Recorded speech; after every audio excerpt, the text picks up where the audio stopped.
Hello, I'm Tanya Vardhan. I'm investment banking intern at Insight Solutions. Today's video presentation topic was that we were supposed to tell how financial modeling can be done for startups and small businesses.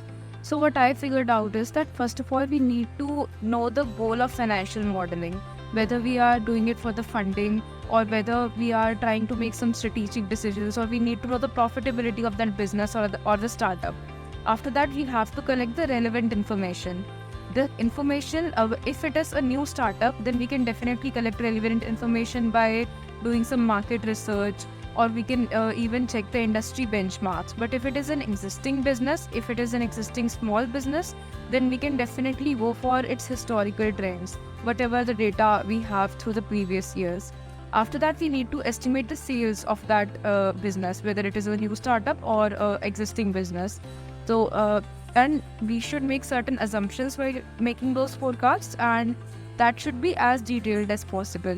Similarly, the cost and expenses of that business are also estimated. That should also be quite detailed. On the basis of these estimates, we need to prepare the cash flow statement of that company.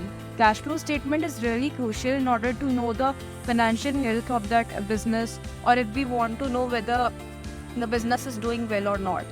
After that, the profit and loss account is prepared similarly on the base or with the help of whatever estimates we have done.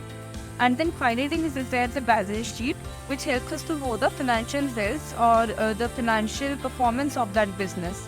At the end, we calculate some important statistics or metrics, such as we calculate the financial ratios, or we try to get the gross margin, net margin, return on investment, etc.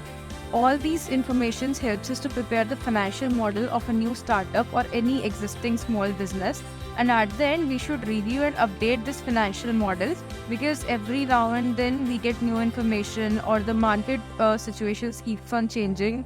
So in order to know all that, we should review and update it.